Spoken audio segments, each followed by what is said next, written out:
Welcome to Anbarasi kitchen. இன்றைக்கி நாம் ஒரு சூப்பரான டிஃபன் ஐட்டம் தான் செய்ய போகிறோம். ரொம்ப சுலபமாக செய்யக்கூடியது. நம்ம இட்லி மாவு இல்லையே அப்படின்னு கஷ்டப்பட்டுட்டு இருக்க டைமில் ரவை ஒரு கப்பு இருந்துச்சுன்னா போதும். ஒரு முட்டை எடுத்துங்க. சூப்பரான இந்த ரோஸ்ட்டை நம்ம ரெடி பண்ணிடலாம். இந்த ரவை தோசைக்கான மாவை முதல்ல ரெடி பண்ணிக்கலாம். அதுக்கு ஒரு கப் ரவை எடுத்துருக்கோம். இந்த கப்போட அளவு 200 கிராம். இந்த 200 கிராம் ரவைக்கு 2 ஸ்பூன் அரிசி மாவு சேர்த்துருக்கோம். 2 ஸ்பூன் மைதா மாவு சேர்த்துருக்கோம். பொடி பொடியாக கட் பண்ணி வச்சுருக்க தேங்காய் கொஞ்சம் சேர்த்துருக்கோம். 1 ஸ்பூன் சீரகம், 1-2 உடைச்சி வச்சுருக்க மிளகு 1 ஸ்பூன், பொடியாக கட் பண்ணி வச்சுருக்க கொத்தமல்லி கருவேப்பிலை கொஞ்சம், இது கூட 2 ஸ்பூன் தயிர் சேர்த்துக்கிட்டு இதுக்கு தேவையான அளவு உப்பு சேர்த்துக்கிட்டு நல்லா தண்ணி விட்டு மாவை தோசை மாவு பதத்துக்கு கரைச்சிக்கலாம்.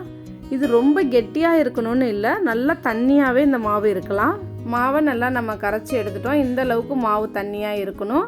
இப்போ மாவு தோசை மாவு ரெடி ஆகிடுச்சு. இதை எடுத்து வச்சுட்டு ஒரு முட்டை எடுத்துக்கிட்டு அதை ஒரு பவுலில் உடச்சி ஊற்றிக்கலாம். இது கூட நம்ம பொடியாக நறுக்கி வச்சுருக்க வெங்காயம் கொஞ்சம் சேர்த்துக்கலாம். பொடியாக நறுக்கி வச்சுருக்க பச்சை மிளகாய் கொஞ்சம், பொடியாக நறுக்கி வச்சுருக்க கருவேப்பிலை கொத்தமல்லி கொஞ்சம், இதுக்கு தேவையான அளவு உப்பு சேர்த்துக்கலாம். கொஞ்சமாக மஞ்சத்தூள் சேர்த்துக்கிறோம், கொஞ்சம் மிளகுத்தூள். இது எல்லாம் சேர்த்துட்டு இதை நல்லா மிக்ஸ் பண்ணிக்கலாம். நல்லா நுர பொங்கி வர அளவுக்கு அடித்து கலக்கி எடுத்து வச்சுக்கலாம். அடுத்து ஒரு தோசைக்கல்லை நல்லா சூடு பண்ணிவிட்டு நம்ம கரைச்சி வச்சுருக்க ரவை தோசை மாவை இதில் ஊற்றிடலாம். இப்போ பார்த்தீங்கன்னா எவ்வளோ சூப்பராக நம்ம ரவை தோசை ஊற்றிட்டோம் பாருங்கள். இந்த தோசை நல்லா முறுமுறுன்னு ஆகிறதுக்காக மேலே கொஞ்சம் எண்ணெய் விட்டுக்கலாம்.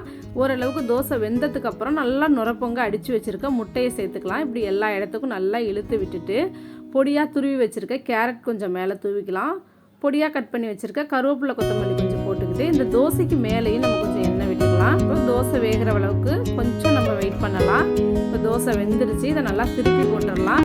பாருங்கள், எடுக்கும்போது எவ்வளோ சூப்பராக வந்துருச்சு. உங்ககிட்ட இரும்பு தோசைகள் பழகுனதாக இருந்தால் வச்சுக்கோங்க, இல்லைன்னா நான்ஸ்டிக் கல் எடுத்துக்கோங்க. இப்போது மறுபடியும் இதை திருப்பி போட்டுட்டோம். நம்ம மேல் பக்கம் இருந்த முட்டை எல்லாமும் நல்லா வெந்துருச்சு. இப்போ தோசை நல்லா முறுமுறுப்பாக ஆகிறதுக்காக கொஞ்சம் நேரம் அடிப்பக்கத்தையும் வேக விடலாம். இப்போ சூப்பராக வெந்துருச்சு பாருங்கள். இந்த தோசை எவ்வளோ சூப்பராக அருமையாக ரவை எக் ரோஸ்ட் நம்ம ரெடி பண்ணிட்டோம் பாருங்கள். நீங்கள் இதை ட்ரை பண்ணி பார்த்துட்டு உங்களுக்கு இந்த தோசை எப்படி வந்திருக்கு அப்படின்னு சொல்லிட்டு எனக்கு கமெண்ட்ஸில் சொல்லுங்கள். நன்றி, வணக்கம்.